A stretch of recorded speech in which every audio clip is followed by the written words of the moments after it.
He was a Marine at 14, survived not one but two grenades, became the youngest Medal of Honor recipient since the Civil War, dodged a murder plot from his wife and kids, and was arrested for camping out in a field with drugs.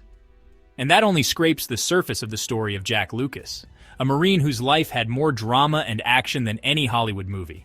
Jacqueline Jax Lucas was born in 1928 in the quiet, rural town of Plymouth, North Carolina. Life wasn't easy here. Jack grew up during the Great Depression, where the values of hard work, resilience, and self-reliance were necessary for survival. From a young age, Jack stood out. He was bold, determined, and had quite the rebellious streak. Whether it was testing his limits on the family farm or standing up to bullies at school, Jack had a toughness that went beyond his years. To him, challenges were something to run toward, not away from. But it wasn't until the attack on Pearl Harbor that Jack's purpose became clear. While most 13-year-olds were still dreaming of the future, Jack had already set his sights on something bigger.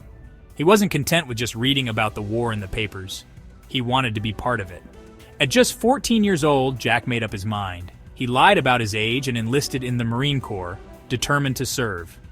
It was a decision that marked him as one of the youngest Marines in World War II. But Jack didn't join the Marines to stay stateside or follow orders from behind a desk. From the very beginning, he was driven by one mission: to get into the fight, no matter what it took. At just 17, Jack's determination had only grown. He was done waiting for permission. So, when he saw a ship loading Marines for the front, he stowed himself away on board, bound for one of the most dangerous battlefields in the Pacific, without orders, without backup, and without a guarantee that he'd even make it off the ship. Jack spent the next month hiding on the USS Duell. He slept on deck or wherever he could, scrounging for food from mess hall scraps and carefully avoiding anyone who might discover him. When Jack finally revealed himself to the ship's captain, they were only days away from the battlefront. By that point, there was no turning back. Instead of being sent home, Jack was allowed to stay, officially joining the Marines bound for Iwo Jima. When Jack and his fellow Marines arrived at Iwo Jima in February 1945, they were stepping onto one of the bloodiest battlefields of World War II. Spread across the island were over 20,000 Japanese soldiers, deeply entrenched in a network of bunkers, hidden tunnels, and fortified gun emplacements. They had spent years turning Iwo Jima into a fortress, prepared to fight to the last man. Within minutes of the landing, the brutal reality set in. The Japanese forces had orders to let the Americans come in close before unleashing a deadly barrage. As Jack and his unit moved onto the beach, they were met with relentless artillery, machine gun fire, and mortars. The beach turned into a nightmare. Bodies lay everywhere as the Marines pushed forward under a hailstorm of bullets. Every inch of ground was paid for in blood. And here was Jack Lucas, just 17 years old, facing an unthinkable horror. He had stowed away to be here, driven by a need to serve on the front lines. But nothing could have prepared him for the hell he would endure in the coming days.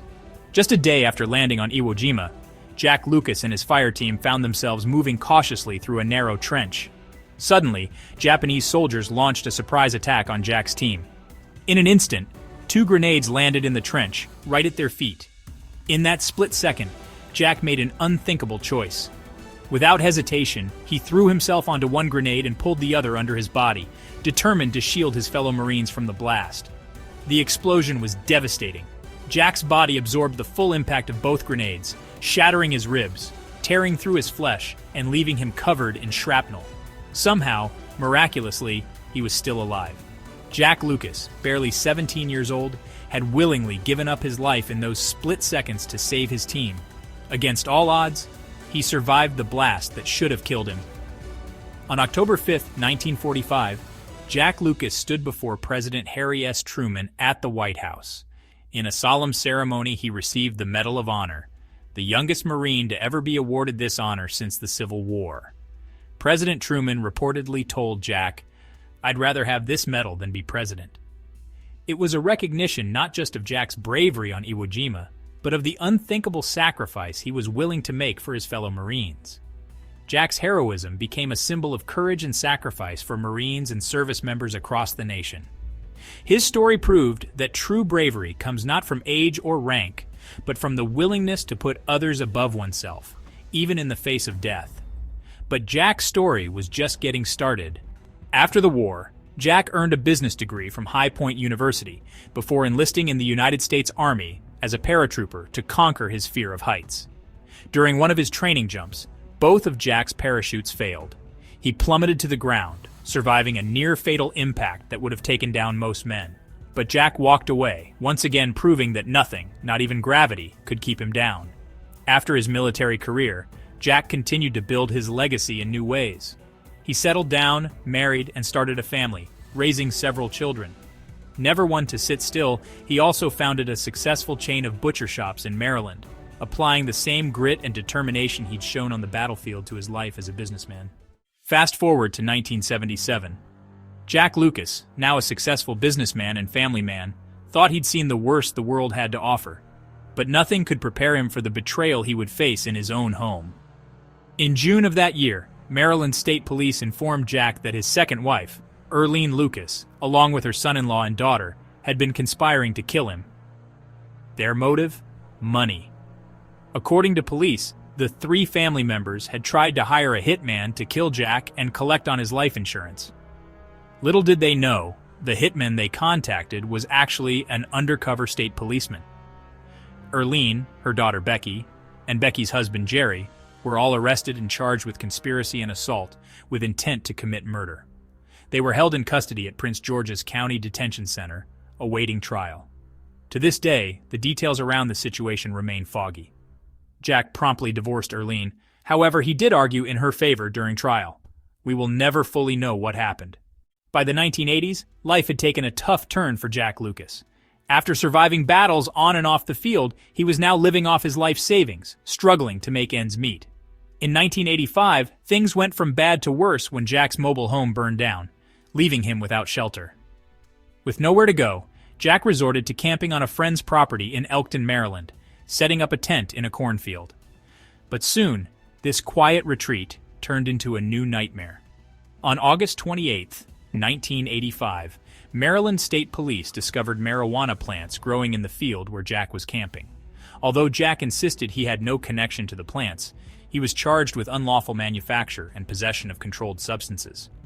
Jack denied the charges, explaining that he didn't even smoke cigarettes, let alone marijuana.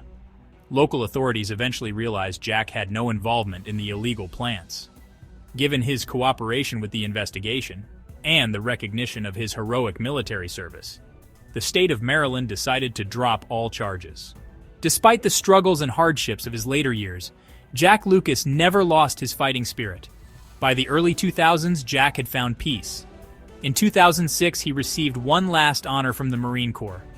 Alongside 15 other Marine Medal of Honor recipients, Jack was presented the Medal of Honor flag in a ceremony at the White House.